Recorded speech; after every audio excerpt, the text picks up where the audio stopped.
En Portugal existen lugares donde la historia registrada y la memoria popular se entrelazan hasta volverse casi indistinguibles.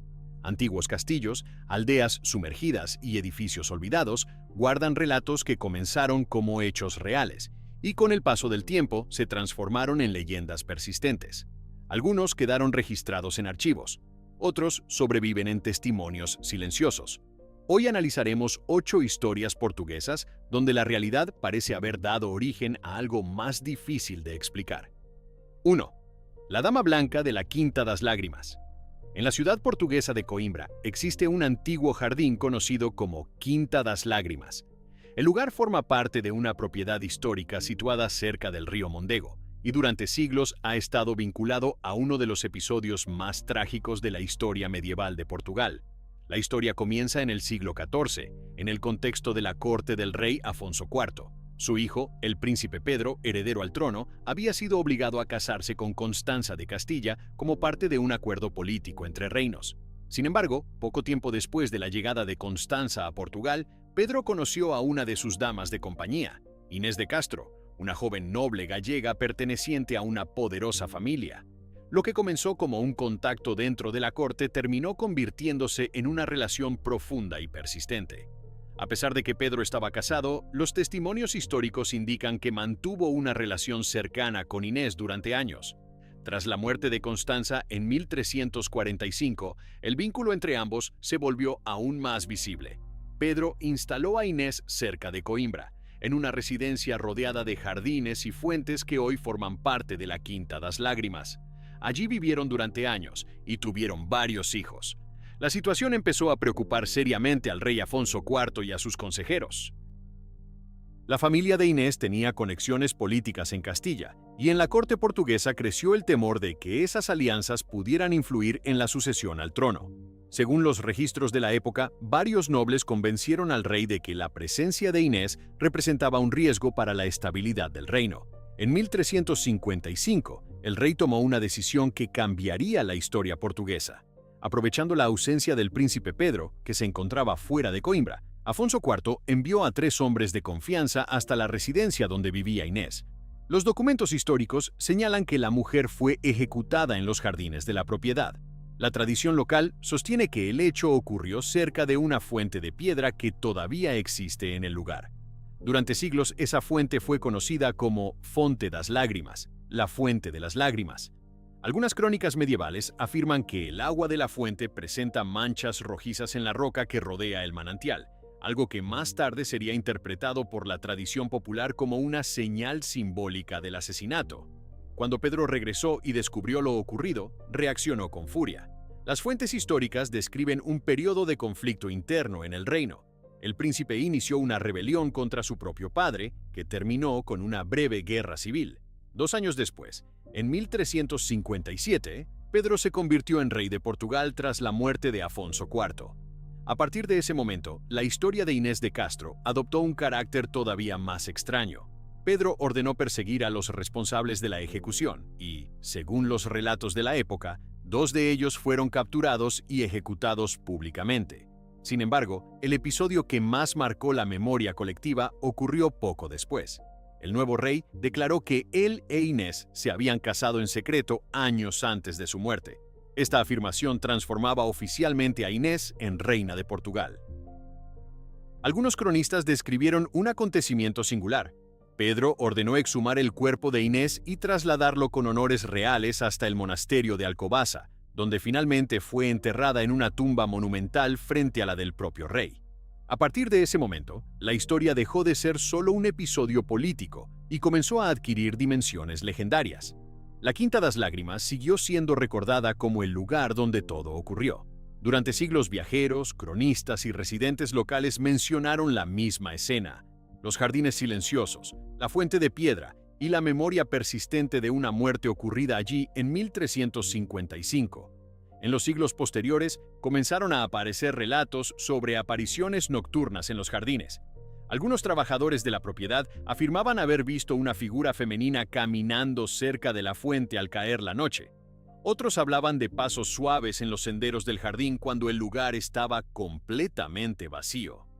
Estos relatos no aparecieron inmediatamente después del evento histórico, sino varios siglos más tarde, cuando la historia de Pedro e Inés ya se había convertido en uno de los relatos más conocidos del pasado portugués. En el siglo XIX, cuando el romanticismo despertó un nuevo interés por las historias medievales, escritores y viajeros europeos visitaron Coimbra y describieron la Quinta das Lágrimas como un lugar cargado de memoria histórica. Algunos testimonios mencionan que durante las noches tranquilas se escuchaban movimientos entre los árboles o se percibía la presencia de alguien cerca de la fuente. Con el tiempo, la figura de la llamada Dama Blanca comenzó a asociarse directamente con Inés de Castro. La imagen que aparece en los relatos suele ser similar.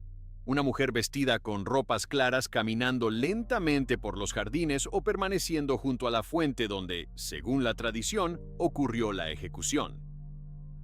No existen registros oficiales que confirmen estos testimonios, pero la historia se repite desde hace generaciones entre trabajadores, visitantes y residentes de la zona.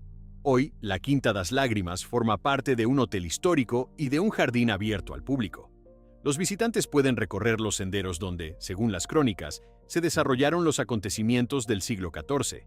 La fuente sigue allí, rodeada por vegetación antigua y por piedras desgastadas por el tiempo. Los documentos históricos confirman el asesinato de Inés de Castro y su conexión con el lugar, pero todo lo que ocurrió después pertenece al territorio incierto entre historia y memoria colectiva. Algunos visitantes afirman que al caer la noche el jardín adquiere un silencio particular. Otros aseguran que cerca de la fuente todavía se percibe una sensación difícil de explicar. Lo único que permanece claro en los registros históricos es que en ese mismo lugar, hace casi 7 siglos, ocurrió un episodio que cambió la historia del Reino de Portugal y que con el paso del tiempo dio origen a una de las leyendas más persistentes del país. 2. El misterio de la isla Berlengas. A unos 10 kilómetros de la costa de Peniche, frente al Océano Atlántico, se encuentra un pequeño archipiélago rocoso conocido como las Islas Berlengas. El conjunto está formado por varias formaciones de granito abrupto que emergen del mar y que durante siglos han sido consideradas uno de los lugares más aislados de la costa portuguesa. La isla principal, Berlenga Grande, ha servido en diferentes épocas como refugio para pescadores, base militar, punto de observación marítima y destino ocasional de expediciones científicas. Sin embargo, además de su importancia geográfica y estratégica, el archipiélago también ha acumulado una serie de relatos difíciles de explicar que comenzaron a circular entre marineros mucho antes de que el lugar se convirtiera en una reserva natural protegida. Desde el siglo XVI existen registros de barcos que mencionan fenómenos extraños en las aguas cercanas a las islas. Las rutas marítimas entre Lisboa y el norte de Portugal pasaban relativamente cerca del archipiélago, y los capitanes solían registrar en sus diarios de navegación cualquier incidente ocurrido durante el trayecto. Algunos de esos documentos describen noches en las que se observaron luces inesperadas entre la niebla que frecuentemente rodea las berlengas. En varias ocasiones, los marineros interpretaron esas luces como señales provenientes de otros barcos o incluso como indicaciones de un puerto cercano.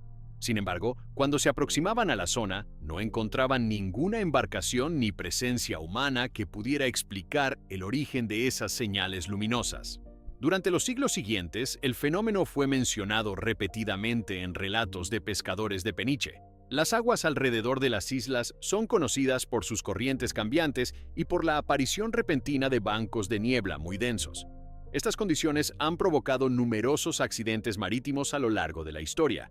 Algunos pescadores aseguraban que, en ciertas noches particularmente tranquilas, podían verse destellos de luz entre las formaciones rocosas, como si alguien estuviera utilizando lámparas o antorchas desde la costa. Sin embargo, al acercarse a investigar, la isla aparecía completamente oscura y silenciosa. En el siglo XVII se construyó en Berlenga Grande una fortificación conocida como el Forte de São João Baptista. El fuerte fue levantado para proteger la costa portuguesa de ataques de piratas y corsarios que operaban en el Atlántico durante aquella época. La presencia militar trajo consigo una ocupación más permanente de la isla. Soldados y vigilantes vivían allí durante largos periodos de tiempo, observando el mar desde las murallas de piedra que rodeaban la pequeña estructura. Algunos informes de aquella época mencionan episodios extraños ocurridos durante las guardias nocturnas. En ciertas noches, los centinelas afirmaban haber visto luces moviéndose sobre el agua a cierta distancia de la isla.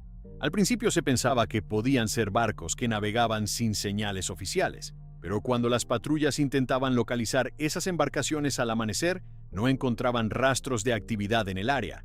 A finales del siglo XVIII, el fuerte perdió importancia estratégica y la presencia militar en las berlengas se redujo considerablemente. La isla volvió a ser visitada principalmente por pescadores y ocasionalmente por científicos interesados en su fauna marina.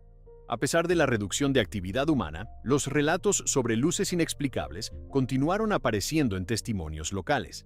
Algunos pescadores afirmaban que, en determinadas condiciones de niebla, era posible ver un resplandor tenue entre los acantilados de la isla principal. Otros describían luces que parecían desplazarse lentamente sobre el agua antes de desaparecer de forma repentina. En el siglo XIX, varios naturalistas que visitaron el archipiélago documentaron las difíciles condiciones climáticas del lugar. Las corrientes marinas alrededor de las berlengas generan patrones de niebla que pueden reducir la visibilidad a pocos metros en cuestión de minutos. Estos investigadores también registraron que los reflejos de la luz lunar sobre el agua y las superficies rocosas podían producir efectos visuales inesperados. Sin embargo, algunos relatos seguían sin encontrar una explicación clara. En particular, los informes que describían luces móviles en noches completamente oscuras continuaron siendo mencionados en crónicas marítimas de la región. Durante el siglo XX, la isla comenzó a recibir visitantes ocasionales interesados en su paisaje natural y en su historia. Con la creación de la Reserva Natural de las Berlengas en 1981, el archipiélago pasó a ser un área protegida y el acceso quedó regulado por autoridades ambientales. Aún así, algunos trabajadores encargados del mantenimiento de las instalaciones y del control de visitantes mencionaron episodios curiosos durante las noches de vigilancia. En algunas ocasiones observaron destellos breves entre las rocas de la costa o reflejos que parecían provenir del interior de pequeñas cuevas marinas. Estas observaciones eran generalmente atribuidas a fenómenos naturales como reflejos del agua, bioluminiscencia marina o cambios repentinos en la densidad de la niebla. Sin embargo, la repetición de los testimonios a lo largo de los siglos ha mantenido viva la reputación misteriosa del lugar. En Peniche, todavía circulan historias transmitidas entre generaciones de pescadores que hablan de barcos que siguieron luces equivocadas cerca de las berlengas y terminaron desviándose hacia zonas peligrosas del litoral. Aunque muchas de estas historias no aparecen en registros oficiales, forman parte de la tradición marítima local. Hoy, la isla de Berlenga Grande recibe visitantes durante el día, especialmente en los meses de verano. Los turistas recorren senderos que atraviesan la superficie rocosa y visitan el antiguo fuerte que todavía se mantiene en pie frente al océano. Durante la noche, la isla queda prácticamente deshabitada, con solo algunos vigilantes y científicos permaneciendo en las instalaciones autorizadas. Cuando el mar se calma y la niebla comienza a moverse entre los acantilados, el archipiélago recupera el mismo silencio que ha caracterizado el lugar durante siglos. En los archivos marítimos y en los relatos transmitidos entre pescadores siguen apareciendo referencias a luces que surgían en medio de la oscuridad cerca de estas rocas aisladas del Atlántico. Ningún informe ha logrado determinar con certeza qué originó aquellas señales observadas por generaciones de marineros que navegaban frente a la costa portuguesa. 3. El castillo de Montalegre y las sombras de la Inquisición. En el extremo norte de Portugal, cerca de la frontera con Galicia, se encuentra el castillo de Montalegre. La fortaleza domina una colina que se eleva sobre el pequeño pueblo del mismo nombre y forma parte de una región conocida como Trás-os-Montes, un territorio históricamente aislado por montañas, inviernos duros y largas distancias entre poblaciones. El castillo fue construido en el siglo XIII durante el reinado de Afonso III, como parte de un sistema defensivo destinado a proteger las fronteras del reino portugués. Durante siglos, su función principal fue militar y administrativa. Desde sus murallas se controlaban rutas comerciales, se vigilaba la frontera y se mantenía presencia real en una zona donde la autoridad central era difícil de imponer. Sin embargo, con el paso del tiempo, la fortaleza comenzó a ser asociada con otro capítulo más oscuro de la historia portuguesa. A partir del siglo XVI, cuando la Inquisición portuguesa fue oficialmente establecida en 1536, diversas regiones del país comenzaron a experimentar investigaciones religiosas destinadas a perseguir prácticas consideradas heréticas. Aunque los tribunales principales de la Inquisición se encontraban en ciudades como Lisboa, Coimbra y Évora, los procesos inquisitoriales se extendían por todo el territorio mediante redes de informantes, funcionarios eclesiásticos y autoridades locales. En zonas rurales como Trás-os-Montes, donde persistían tradiciones antiguas y prácticas populares difíciles de controlar, la vigilancia religiosa se intensificó durante varios periodos. Documentos históricos conservados en archivos portugueses mencionan que la región alrededor de Montalegre fue investigada en varias ocasiones por sospechas relacionadas con prácticas de brujería, superstición y rituales considerados incompatibles con la doctrina oficial de la Iglesia. Aunque no existe evidencia de que el castillo funcionara como un tribunal formal de la Inquisición, algunos registros indican que prisioneros sospechosos de prácticas prohibidas fueron retenidos temporalmente en dependencias de la fortaleza antes de ser trasladados a ciudades donde se realizaban los juicios. Estas detenciones temporales formaban parte del procedimiento habitual en regiones alejadas de los centros inquisitoriales. Los acusados podían permanecer días o semanas bajo custodia mientras se organizaba su traslado. Con el paso de los siglos, la memoria colectiva del lugar comenzó a mezclar hechos documentados con relatos transmitidos oralmente entre los habitantes de la zona. Algunos documentos parroquiales del siglo XVII mencionan casos de mujeres acusadas de realizar rituales nocturnos en montañas cercanas. También existen referencias a interrogatorios realizados por autoridades religiosas en aldeas de la región. Estos episodios, registrados de manera fragmentaria, contribuyeron a la construcción de una reputación particular alrededor del castillo.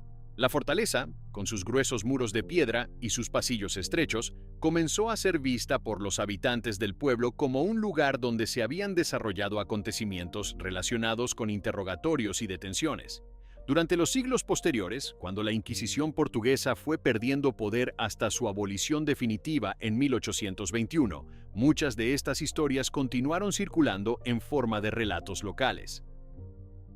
En el siglo XIX, varios viajeros que recorrieron el norte de Portugal describieron el castillo de Montalegre como una estructura imponente y silenciosa que parecía conservar una atmósfera distinta al resto del pueblo.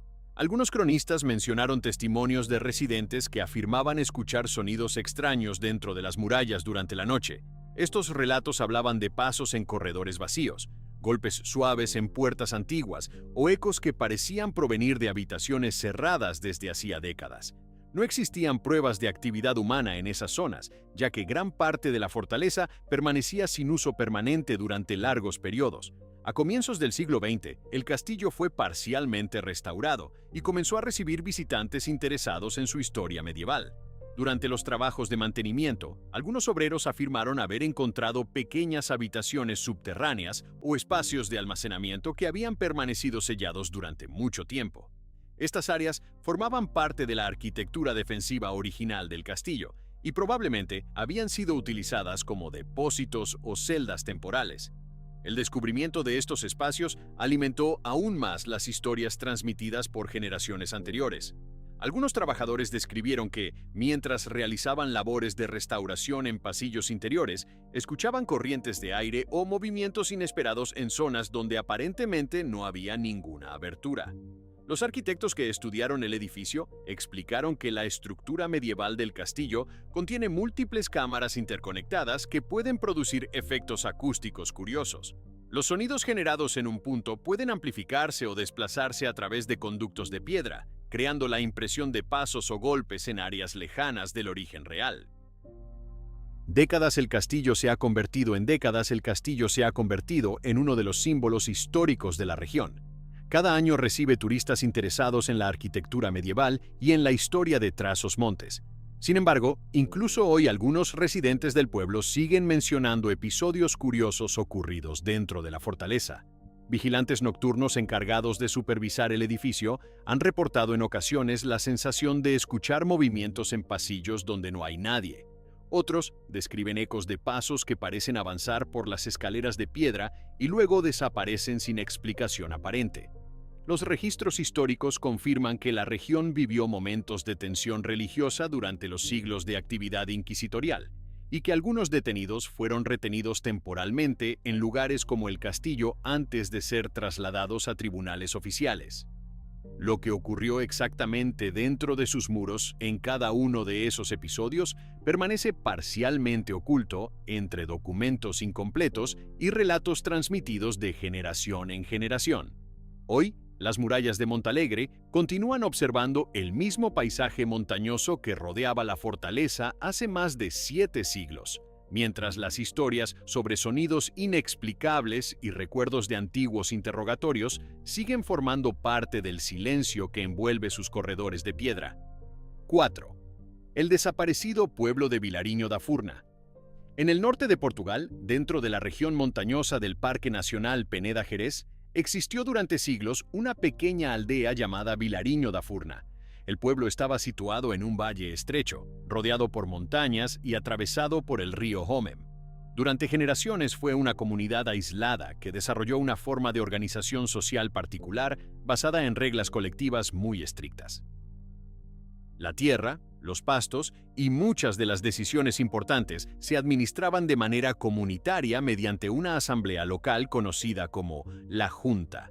Los habitantes del pueblo compartían responsabilidades agrícolas, distribuían el uso de los recursos y mantenían un sistema de cooperación que había sobrevivido desde la Edad Media.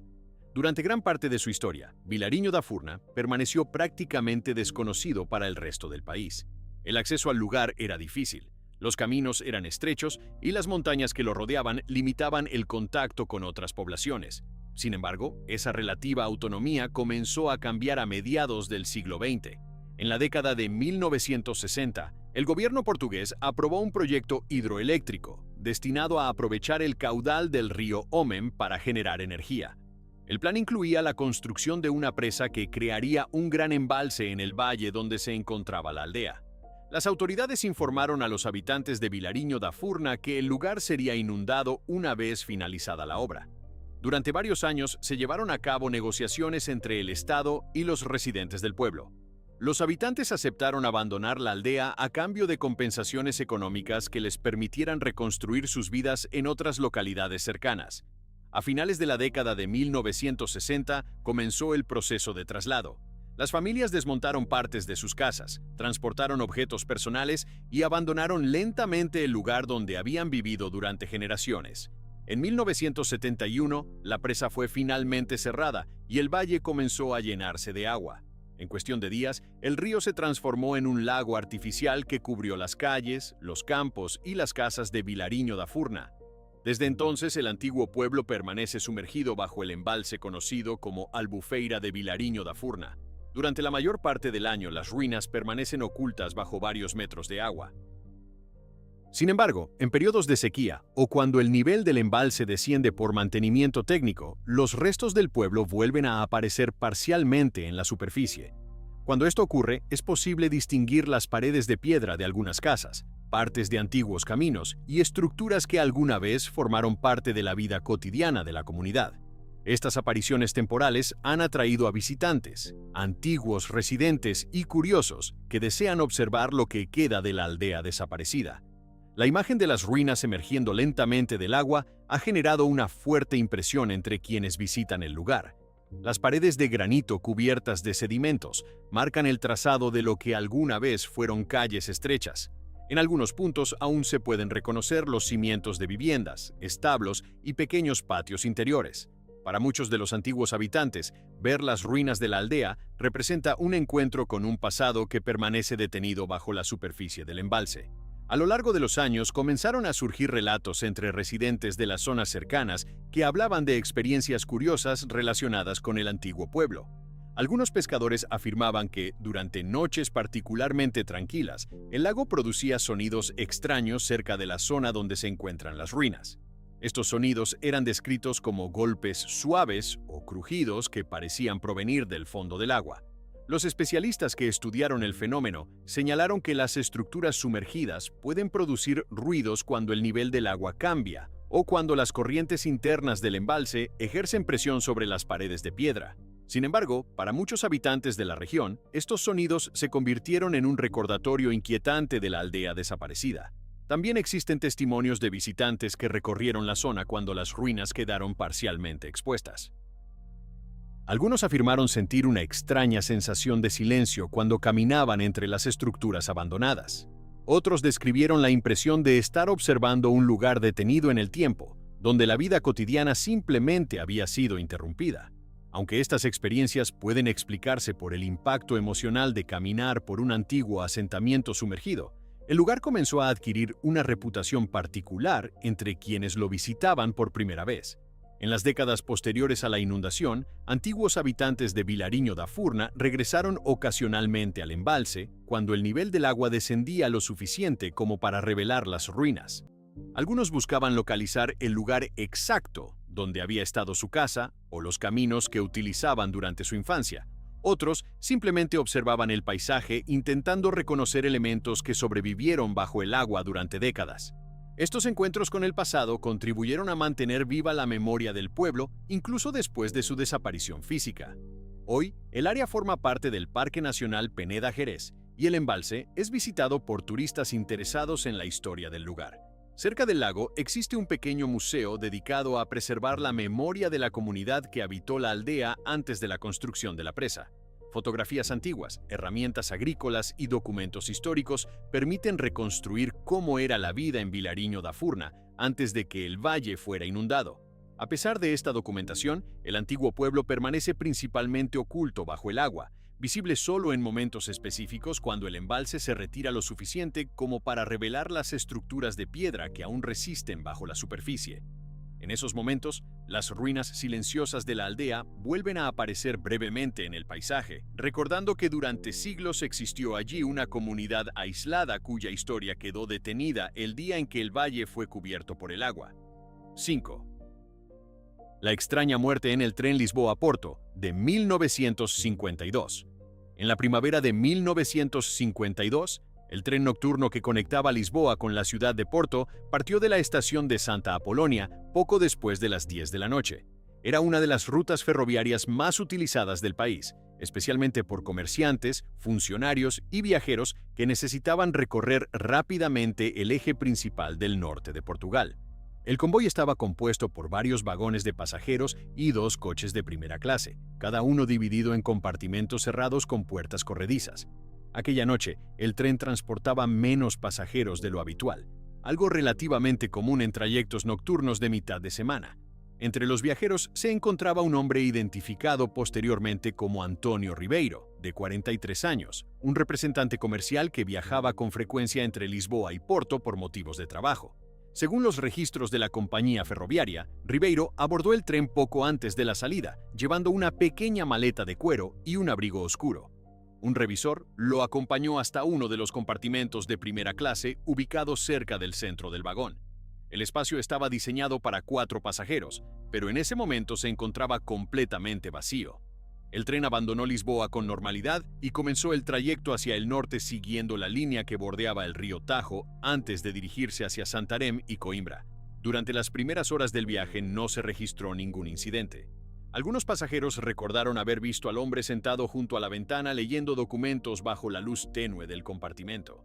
Aproximadamente a la medianoche, el revisor del vagón realizó una inspección rutinaria de los boletos. Cuando llegó al compartimento de Ribeiro, encontró la puerta cerrada desde el interior. Tocó brevemente. El pasajero respondió y entregó su billete sin abrir completamente la puerta. El revisor continuó su recorrido sin notar nada fuera de lo habitual. El tren siguió avanzando durante la noche a través de varias estaciones intermedias, donde algunos pasajeros descendieron y otros abordaron. Cerca de las 3 de la madrugada, el convoy se aproximaba a la región de Aveiro. Durante ese tramo del recorrido, uno de los revisores decidió comprobar nuevamente algunos compartimentos para verificar si quedaban asientos disponibles para pasajeros que habían subido en estaciones recientes. Cuando llegó al compartimento ocupado por Ribeiro, encontró la puerta cerrada como antes. Golpeó suavemente y no recibió respuesta. Pensando que el pasajero podría estar dormido, el revisor intentó abrir la puerta utilizando la manija exterior. El mecanismo no respondió. El compartimento parecía bloqueado desde dentro. Tras varios intentos, decidió buscar al jefe del tren para verificar la situación. El jefe del convoy regresó acompañado por otro empleado y ambos volvieron a intentar abrir la puerta. Al no conseguirlo, utilizaron una llave especial que permitía desbloquear el sistema desde el exterior en casos de emergencia. Cuando finalmente lograron abrir la puerta, encontraron al pasajero recostado en el asiento junto a la ventana. El hombre no respondía a ningún estímulo. Su cuerpo estaba inclinado hacia un lado y sus manos descansaban sobre su abrigo. Los empleados intentaron despertarlo sin éxito y rápidamente comprendieron que algo no estaba bien. El tren continuó hasta la siguiente estación importante, donde se solicitó la presencia de autoridades médicas y policiales. Cuando el tren llegó a la estación de Porto Campañá, poco antes del amanecer, un médico examinó el cuerpo de Antonio Ribeiro dentro del mismo compartimento. El examen inicial confirmó que el hombre estaba muerto. Lo que llamó la atención de los investigadores desde el primer momento fue la ausencia de señales evidentes que explicaran lo ocurrido. El compartimento no mostraba signos de lucha. Los objetos personales del pasajero permanecían en su lugar y la puerta había permanecido cerrada desde el interior durante todo el trayecto. La maleta de Ribeiro fue examinada por la policía ferroviaria. Dentro encontraron documentos de trabajo, ropa y algunos papeles relacionados con sus actividades comerciales. No había señales de robo ni de alteración en el equipaje. El abrigo que llevaba puesto tampoco presentaba daños visibles. Los investigadores revisaron el interior del compartimento buscando cualquier elemento que pudiera explicar la muerte, pero no encontraron sustancias, armas ni indicios de intervención externa. La autopsia realizada posteriormente tampoco logró ofrecer una conclusión definitiva. Los médicos confirmaron que el hombre no presentaba heridas, fracturas ni señales de envenenamiento evidentes. Tampoco se detectaron signos claros de enfermedad grave que pudieran haber provocado una muerte repentina durante el viaje. Los registros médicos disponibles indicaban que Ribeiro no tenía antecedentes conocidos de problemas cardíacos u otras condiciones que pudieran explicar un colapso inesperado. La policía interrogó a los empleados del tren y a algunos pasajeros que habían estado cerca del compartimento durante el trayecto. Ninguno reportó haber escuchado gritos, golpes o movimientos extraños durante la noche. Los revisores confirmaron que la puerta del compartimento había permanecido cerrada desde el interior después de la inspección inicial realizada cerca de la medianoche. También se revisaron las ventanas del vagón, pero todas estaban cerradas y bloqueadas de acuerdo con los sistemas de seguridad de la época. El caso fue registrado oficialmente como una muerte ocurrida durante un viaje ferroviario, pero la falta de una causa clara dejó el incidente sin una explicación concluyente. En los archivos de la compañía ferroviaria portuguesa quedó constancia de aquel episodio ocurrido en el trayecto nocturno entre Lisboa y Porto en 1952. Con el paso de los años, la historia comenzó a circular entre empleados del ferrocarril y viajeros frecuentes de la línea. Algunos recordaban el relato del hombre encontrado sin vida en un compartimento cerrado, mientras el tren avanzaba por la oscuridad del norte de Portugal. Aunque los documentos oficiales describen los hechos básicos del incidente, ninguna investigación posterior logró determinar exactamente qué ocurrió dentro de aquel pequeño compartimento durante las horas en que el tren cruzaba silenciosamente el país. 6. El secreto del convento abandonado de Mafra. A unos 30 kilómetros al noroeste de Lisboa, se levanta una de las construcciones más imponentes de Portugal, el Palacio Nacional de Mafra. El complejo fue construido en el siglo XVIII por orden del rey Juan V y fue concebido como un proyecto monumental que combinaba palacio real, basílica y convento franciscano en una sola estructura gigantesca. Durante décadas, cientos de monjes franciscanos vivieron en el convento integrado en el edificio, ocupando largas galerías de celdas, bibliotecas, refectorios y corredores que se extendían a lo largo de cientos de metros. El conjunto fue diseñado con una escala extraordinaria. Solo el convento incluía más de 300 celdas monásticas, además de múltiples pasillos internos que conectaban las distintas áreas del complejo. Durante gran parte de los siglos XVIII y XIX, el convento funcionó como una comunidad religiosa activa, donde los monjes seguían una rutina estricta de oración, estudio y trabajo. Sin embargo, esa vida monástica comenzó a desaparecer abruptamente en el siglo XIX. En 1834, el gobierno portugués decretó la extinción de las órdenes religiosas en el país, una decisión política que llevó al cierre de monasterios y conventos en todo el territorio. Los monjes que residían en Mafra fueron obligados a abandonar el lugar y muchas de las dependencias quedaron vacías casi de un día para otro. Aunque parte del edificio continuó siendo utilizado para funciones administrativas y militares, grandes sectores del antiguo convento quedaron prácticamente desocupados durante largos periodos. Con el paso del tiempo, algunas áreas del complejo comenzaron a deteriorarse por falta de uso constante. Los largos pasillos que antes estaban llenos de actividad monástica quedaron en silencio, y numerosas celdas permanecieron cerradas durante décadas. A finales del siglo XIX, varios trabajadores encargados del mantenimiento del palacio comenzaron a mencionar situaciones curiosas ocurridas dentro de las secciones menos utilizadas del antiguo convento. Algunos describían la sensación de escuchar pasos en los corredores durante la noche, incluso cuando no había personal trabajando en esas áreas. Otros hablaban de puertas que aparecían abiertas a la mañana siguiente, después de haber sido cerradas durante la noche.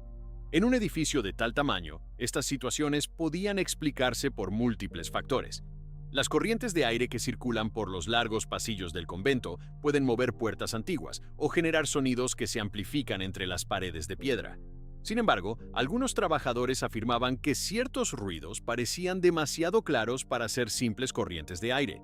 A principios del siglo XX, cuando el complejo comenzó a recibir visitas ocasionales de historiadores y arquitectos interesados en su estructura, surgieron nuevas observaciones relacionadas con zonas específicas del antiguo convento. Una de las áreas que más comentarios generaba era un conjunto de pasillos interiores que conectaban antiguas celdas monásticas con salas de almacenamiento. Estas galerías eran estrechas y estaban iluminadas únicamente por pequeñas ventanas altas que dejaban entrar una luz muy tenue durante el día. Algunos visitantes que recorrieron estas zonas afirmaron haber escuchado golpes leves detrás de puertas cerradas o el eco de pasos que parecían avanzar por los corredores cuando en realidad no había nadie presente. Los responsables de conservación del edificio explicaban que el enorme tamaño del complejo favorece fenómenos acústicos particulares. El Palacio de Mafra contiene kilómetros de pasillos internos y múltiples cámaras interconectadas. Los sonidos producidos en un extremo del edificio pueden viajar a través de las galerías y aparecer en lugares inesperados debido a la forma en que las superficies de piedra reflejan el eco. Aún así, ciertos testimonios siguieron apareciendo con el paso de los años. Durante la segunda mitad del siglo XX, cuando algunas áreas del convento comenzaron a ser restauradas para su apertura al público, varios empleados encargados de las obras mencionaron episodios extraños ocurridos mientras trabajaban en secciones antiguas del complejo. Algunos describieron haber escuchado pasos en corredores completamente vacíos cuando realizaban inspecciones nocturnas. Otros hablaron de puertas interiores que se cerraban lentamente sin intervención visible. Estas situaciones no fueron documentadas oficialmente como fenómenos inexplicables, pero aparecieron repetidamente en relatos informales transmitidos entre trabajadores y guías del lugar. Parte del misterio también se relaciona con la enorme biblioteca del palacio, una sala monumental que contiene decenas de miles de volúmenes antiguos. Aunque la biblioteca no forma parte del convento abandonado en sentido estricto, está conectada con los corredores donde antiguamente circulaban los monjes. Durante las noches, cuando el edificio queda casi completamente vacío, el silencio en estas áreas es tan profundo que cualquier pequeño sonido puede parecer amplificado. Algunos vigilantes nocturnos han mencionado que en ciertas ocasiones escuchan movimientos leves entre los pasillos cercanos, como si alguien caminara lentamente por las galerías del antiguo convento. En la mayoría de los casos, al investigar el origen del sonido, no encuentran ninguna presencia humana en la zona. Hoy, el Palacio Nacional de Mafra es uno de los monumentos históricos más importantes de Portugal y recibe miles de visitantes cada año. Gran parte del edificio ha sido restaurada y está abierta al público, incluyendo la basílica, la biblioteca y varias áreas del antiguo convento. Sin embargo, todavía existen secciones del complejo que permanecen cerradas o utilizadas únicamente para tareas de mantenimiento. En esas zonas, los largos corredores monásticos continúan extendiéndose en silencio detrás de puertas antiguas que alguna vez conectaron las celdas donde vivieron cientos de religiosos. Los registros históricos confirman la presencia de una comunidad monástica numerosa durante más de un siglo y el abandono repentino del convento tras la disolución de las órdenes religiosas. Lo que ocurrió dentro de esas galerías durante los años posteriores quedó parcialmente oculto en el silencio de un edificio gigantesco que aún conserva ecos de la vida que una vez llenó sus pasillos. 7. El enigma del faro de Cabo Espichel. En la costa atlántica al sur de Lisboa, donde los acantilados caen abruptamente hacia el océano, se encuentra el Cabo Espichel. El lugar es conocido por sus formaciones rocosas, sus fuertes vientos y la presencia de un antiguo santuario que durante siglos atrajo peregrinos de distintas regiones de Portugal. Muy cerca de ese santuario se levanta el faro de Cabo Espichel, una estructura que comenzó a operar oficialmente a finales del siglo XVIII, con el objetivo de guiar a las embarcaciones que navegaban por uno de los tramos más peligrosos de la costa portuguesa. Las aguas frente al cabo son conocidas por sus corrientes impredecibles y por la presencia de arrecifes que se ocultan bajo la superficie, especialmente cuando la visibilidad se reduce por la niebla. Desde su construcción, el faro cumplía una función esencial para la navegación nocturna. Su luz, visible desde varios kilómetros mar adentro, marcaba un punto de referencia claro para los barcos que se aproximaban a la costa. Sin embargo, con el paso de los años comenzaron a aparecer relatos extraños relacionados con señales luminosas que no coincidían con el patrón oficial del faro. Durante el siglo XIX, varios capitanes que registraban sus rutas en diarios de navegación mencionaron episodios curiosos mientras navegaban cerca de Cabo Espichel. Algunos describían haber visto destellos de luz provenientes del acantilado, en momentos en que el faro parecía estar funcionando con normalidad, pero con un ritmo diferente al habitual. En otras ocasiones, los marineros afirmaban haber observado luces que aparecían brevemente entre la niebla a cierta distancia del faro principal. Estas luces parecían desplazarse o cambiar de intensidad antes de desaparecer. Al aproximarse a la costa, los navegantes no encontraban ninguna embarcación ni otra fuente visible que pudiera explicar el origen de esas señales. Los registros marítimos del siglo XIX mencionan varios accidentes ocurridos en las cercanías del cabo, muchos de ellos relacionados con condiciones meteorológicas difíciles. Las tormentas repentinas, combinadas con la niebla espesa que a menudo cubre los acantilados, han provocado numerosos naufragios en la región a lo largo de la historia. Algunos marineros que sobrevivieron a incidentes cerca de Cabo Espichel afirmaron que antes del accidente habían seguido señales luminosas que no coincidían con el ritmo regular del faro. En sus testimonios describían destellos irregulares que parecían indicar un camino seguro hacia la costa. Sin embargo, esas señales los conducían hacia zonas de arrecifes donde el agua se volvía poco profunda. Durante el siglo XX, cuando los sistemas de iluminación de los faros comenzaron a modernizarse, los técnicos encargados del mantenimiento del faro de Cabo Espichel revisaron detalladamente el funcionamiento de la torre. El sistema de rotación de la lámpara y el patrón de destellos estaban cuidadosamente calibrados para que cada faro tuviera una señal única que pudiera ser reconocida por los navegantes. En teoría, cualquier variación en el ritmo de la luz debería haber sido detectada inmediatamente por los operadores del faro. Sin embargo, algunos pescadores locales continuaron mencionando episodios en los que observaban luces adicionales cerca del acantilado durante la noche. Estos relatos se hicieron especialmente frecuentes durante ciertas épocas del año en las que la niebla marina se vuelve más espesa. Algunos pescadores afirmaban que, en noches de visibilidad reducida, podían verse destellos breves en zonas donde no existía ninguna estructura luminosa. Otros describían reflejos que parecían surgir desde la base de los acantilados antes de desaparecer cuando el viento cambiaba la dirección de la niebla. Los investigadores que estudiaron estos relatos sugirieron varias explicaciones posibles. Una de ellas se relaciona con fenómenos ópticos producidos por la refracción de la luz del faro en capas de aire con distintas temperaturas. En determinadas condiciones atmosféricas, la luz puede desviarse y proyectarse en lugares donde normalmente no sería visible, creando la impresión de que existen múltiples fuentes luminosas. Otra posible explicación se vincula con el reflejo de la luz sobre superficies húmedas de roca o sobre el propio mar agitado. Sin embargo, algunos testimonios continuaron describiendo movimientos de luz que no parecían coincidir con estos efectos ópticos conocidos. Durante la segunda mitad del siglo XX, varios vigilantes que trabajaban en instalaciones cercanas al santuario de Cabo Espichel mencionaron episodios curiosos mientras realizaban rondas nocturnas. Algunos afirmaban haber visto destellos breves cerca del borde de los acantilados cuando el faro funcionaba normalmente. En ocasiones, estos destellos parecían provenir de puntos más bajos que la torre del faro, casi al nivel del mar.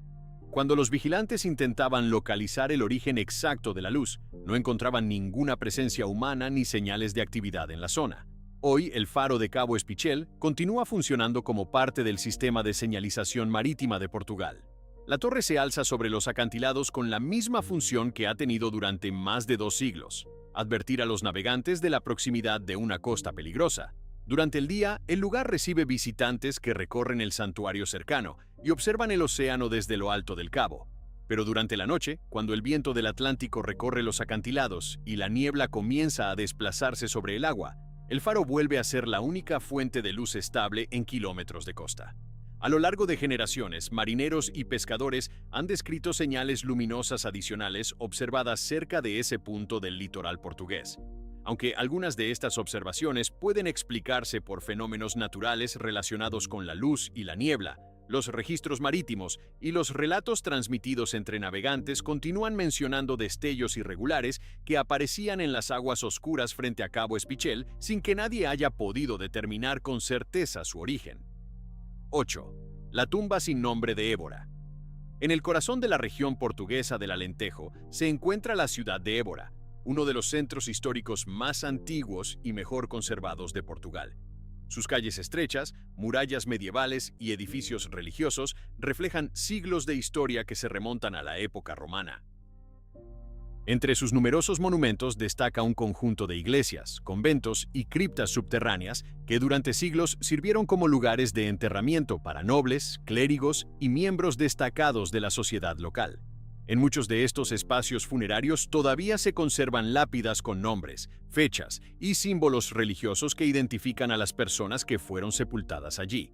Sin embargo, en una de las antiguas criptas situadas bajo una iglesia histórica de la ciudad, existe una tumba diferente a las demás.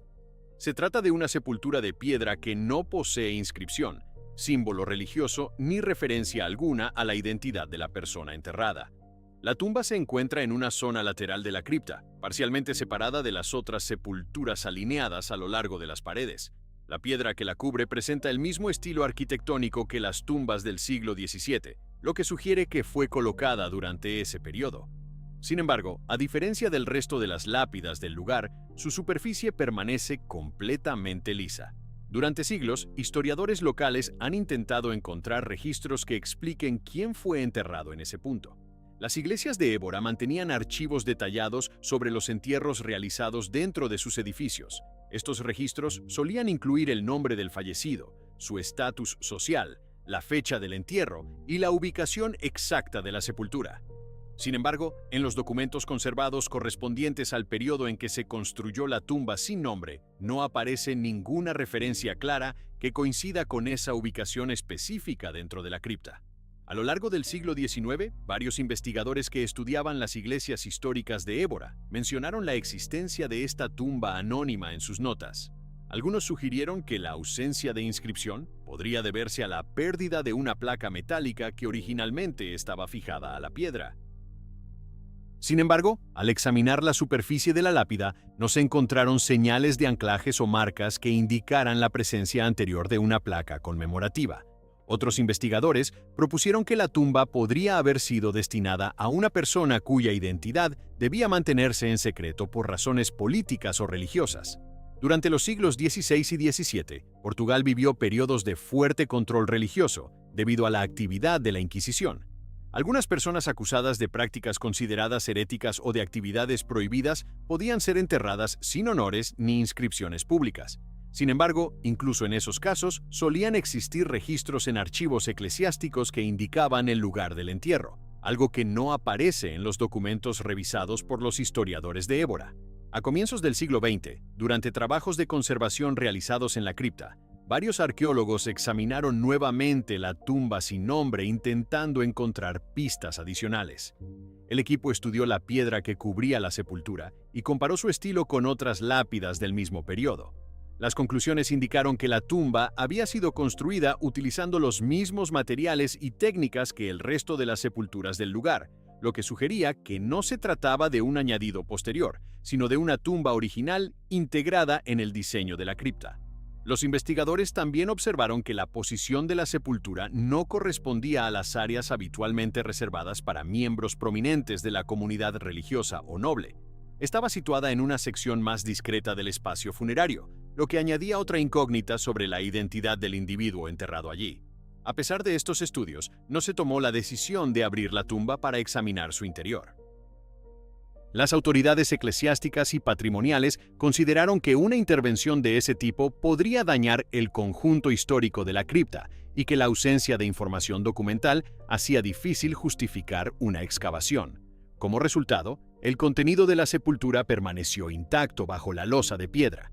Con el paso de las décadas, la tumba sin nombre se convirtió en uno de los pequeños enigmas históricos mencionados ocasionalmente por guías y estudiosos de la ciudad. Algunos visitantes que recorren las criptas de Évora se detienen frente a la lápida lisa, observando el contraste con las otras tumbas cuidadosamente identificadas a su alrededor. En un espacio donde casi cada sepultura cuenta una historia documentada, la presencia de una tumba completamente anónima resulta inusual. Los archivos parroquiales conservados en la ciudad continúan siendo examinados por historiadores que investigan el pasado de Évora. En ocasiones aparecen referencias a entierros realizados en criptas durante periodos de epidemias, conflictos o cambios políticos, pero hasta ahora ninguna coincide claramente con la ubicación de esta sepultura específica. La tumba sigue ocupando el mismo lugar donde fue colocada hace varios siglos, sin inscripción y sin registros que indiquen quién fue la persona enterrada allí. En el silencio de la cripta, rodeada por lápidas que conservan nombres y fechas precisas, la piedra lisa permanece como una rareza dentro del conjunto histórico. Mientras los documentos de la época continúan siendo revisados en archivos y bibliotecas, la identidad de quien descansa bajo esa tumba en Évora sigue sin aparecer en ningún registro conocido. Gracias por haber permanecido hasta el final. Algunas historias se desvanecen con el tiempo, pero otras quedan suspendidas en el silencio de los lugares, esperando en la memoria de las piedras, donde las preguntas sobreviven mucho después de que desaparecen las respuestas.